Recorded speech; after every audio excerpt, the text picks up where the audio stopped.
میں اس زمانے میں یہ مکہ ابھی گرایا نہیں گیا تھا، پتہ نہیں کون سی نماز تھی، یا صبح 10-11 بجے ایسے ہی سڑک پہ بیٹھا ہوا تھا، رش تھا حج کا، تو 3-4 آدمی یہ لکڑی کے بنائے ہوئے برتن میرے سامنے رکھ کے مجھے کہنے لگے یار ہم ہفتہ ہو گیا تجھے ڈھونڈتے پھر رہے ہیں۔ بابا تم ہو کون؟ تو کہنے لگے ہم چچنیا سے آئے ہیں، اور وہاں کسی اللہ کے بندے نے نہ تجھے دیکھا ہوا ہے نہ تو نے اس کو دیکھا ہوا ہے، خواب کے اندر آیا کہ یہ برتن اس بندے کو مکے پہنچا دو، بس یہ تیری ایک تصویر ہمیں انہوں نے دکھا دی تھی۔ تو ہم تو ڈھونڈتے ڈھونڈتے آج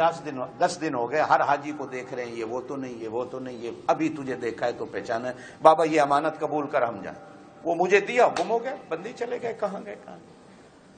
میں جب وہ برتن اٹھا کے ڈیرے پہ آیا تو ان دوستوں نے کسی نے کہا پیالی ہمیں دے دو، کسی نے کہا چمچ ہمیں دے دو، کسی نے کہا ٹرے۔ اور پھر اس کے بعد ایک اور واقعہ سنا دیا گیا۔ کہتے ہیں کہ میں 96 یا 97 میں مکہ مکرمہ میں موجود تھا، یاد نہیں کس نماز کے بعد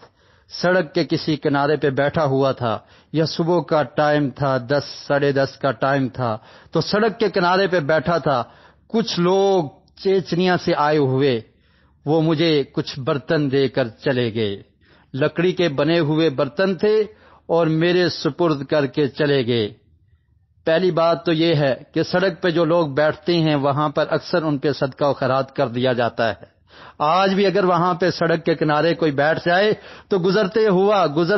گزرنے والا آدمی یہ سمجھتا ہے شاید یہ مسکین ہے، یہ فقیر ہے، اس کو کوئی ہدیہ، کوئی گفٹ، کوئی برتن، کوئی کھانے کی چیز، کوئی ریال، کوئی ڈالر دے ہی جاتا ہے، تو اس میں کون سی بڑی بات تھی۔ لیکن آگے سنیے کیا کہتے ہیں کہ برتن مجھے دے گے لکڑی کے بنے ہوئے، اور کہنے لگے کہ یہ برتن چیچنیا سے ایک اللہ کے بندے نے بھیجے ہیں، اور اس نے کہا تھا کہ مکہ میں یہ فلاں آدمی کو دے دینا، اور تصویر بھی دی تھی کہ اس آدمی تک یہ پہنچانے ہیں۔ ہم تمام حاجیوں کو دیکھتے رہے اور تیری تصویر کو دیکھتے رہے کہ یہ وہ تو نہیں، یہ وہ تو نہیں، اور آج 10 دن کے بعد سڑک پہ بیٹھے ہوئے یہ آدمی مل گیا ہے، اور اس تک یعنی مجھ تک انہوں نے برتن پہنچا دیے اور اس کے بعد چل دیے۔ میں یہ پوچھتا ہوں کہ چیچنیا سے آنے والے لوگوں سے آپ نے پنجابی میں، سرائکی میں، اردو میں، کس زبان میں یہ گفتگو کی کہ یہ برتن کس نے بھیجے ہیں، کس نے دیے ہیں، ان کو بات کیسے سمجھائی، کس زبان میں آپ نے ان سے گفت و شنید کی؟ عربی زبان تو وہ نہیں جانتے ہوں گے، ان کی اپنی زبان، آپ کی اپنی زبان۔ یعنی جو واقعہ بیان کیا گیا ہے، اگر کوئی انسان اس پہ غور کرے تو اس سے ہی پتہ چلتا ہے کہ یہ واقعہ من گڑت ہے۔ اور اگر کسی نے برتن دے دیے، 97 میں تصویر ان کو دے دی، اور اس تصویر کو دیکھ کے ان لوگوں نے برتن ان کو دے دیے، اس سے یہ ثابت کرنا چاہتے ہیں کہ میں یا بہت بڑا اللہ کا ولی ہوں یا بھیجنے والا بہت بڑا اللہ کا ولی ہے۔ اس طرح کے قصے اللہ کے لیے ممبر رسول پہ بیٹھ کر نہ بیان کیجئے۔ کیا احادیث کا مجموعہ ختم ہو گیا ہے؟ جو آقا علیہ السلام خطبہ جمعہ میں جو خطبات دیا کرتے تھے، جو واعظ و نصیحت کیا کرتے تھے، جو لوگوں کو بتایا کرتے تھے، الا لا ایمان لمن لا امانت لہ، کہ یاد رکھو جو امانت کا خیال نہیں رکھتا اس کا ایمان نہیں ہے، الا من لا ایمان لمن لا امانت لہ ولا دین لمن لا عہد لہ، اور دیگر فرامین ہیں، ان کو بیان کرنا چھوڑ دیا گیا۔ قرآن مجید کی آیات پڑھ کے لوگوں کو سمجھایا جائے، ان کو بیان کرنا چھوڑ دیا گیا۔ احادیث کو چھوڑ کر اس طرح کے من گڑت اور جھوٹے قصے، جس بات پر نہ کوئی گواہ موجود ہے، جس بات کا نہ کوئی ثبوت موجود ہے، اپنی طرف سے بیان کر کے لوگوں تک کون سی تبلیغ کی جا رہی ہے، کون سے دین کا سبق آپ لوگوں کو پڑھا رہے ہیں؟ جبکہ رب العالمین کے قرآن میں اللہ رب العالمین نے یہ ارشاد فرمایا ہے کہ اگر آپ کے پاس کوئی آدمی خبر لے کر آئے فتبینوا، اس کی تحقیق کر لو، اس کا ثبوت اس سے طلب کرو، اس سے پوچھو یہ واقعہ تم کیسے بیان کرتے ہو۔ اسی لیے علماء نے نبی مکرم صلی اللہ علیہ وسلم تک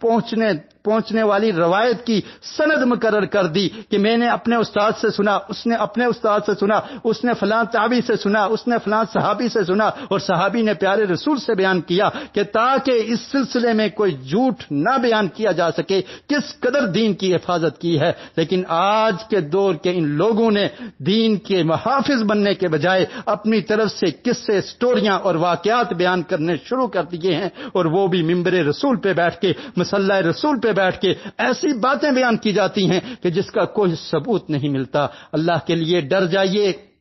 اللہ کے لیے اللہ کے عذاب سے ڈریے، اللہ کا تقوی اختیار کیجئے، اخلاص کے ساتھ سچائی کو بیان کیجئے، جو رب کے قرآن میں ہے اس کو بیان کیجئے، جو پیارے رسول صلی اللہ علیہ وسلم کی سیرت میں ہے اس کو بیان کیجئے، جو صحابہ کرام کے واقعات ہیں ان کو بیان کیجئے، اس طرح کی سٹوریز کو نہ بیان کیجئے۔ اللہ کی خاطر ہم آپ کی اصلاح کے لیے عرض کرتے ہیں کہ اللہ کی خاطر اصلاح کیجئے، لوگوں کی اصلاح کیجئے، اپنی اصلاح کیجئے، حق بات کو پہچانیے۔ اور کہتے ہیں ہم حق کو تلاش کرتے ہیں، حق کہاں سے ملے گا؟ حق وہ ہے ما انا علیہ و اصحابی، پیارے رسول صلی اللہ علیہ وسلم نے ارشاد فرمایا تھا ارباز بن ساریہ رضی اللہ تعالی عنہ کو کہ اے میرے صحابی یاد رکھ، میری زندگی کے بعد تم بہت زیادہ اختلافات دیکھو گے، اور بہت زیادہ اختلافات جب ہوں گے تو اس وقت تمہیں حق کہاں سے ملے گا؟ حق کو اگر پہچاننا ہے، حق کی اگر تلاش کرنی ہے تو وہ حق کہاں سے ملے گا؟ فرمایا میرے بعد بہت فرقے ہوں گے، بہت جماعتیں ہوں گی، ہر یہ دعویٰ کرے گا کہ میں حق پر ہوں، لیکن تم اگر حق کو جاننا چاہتے ہو، حق کے متلاشی ہو، حق کو تلاش کرنا چاہتے ہو تو یاد رکھو ما انا علیہ و اصحابی، میرے طریقے پر اور میرے صحابہ کے طریقے کو اختیار کر لینا، یہ حق کا راستہ ہے۔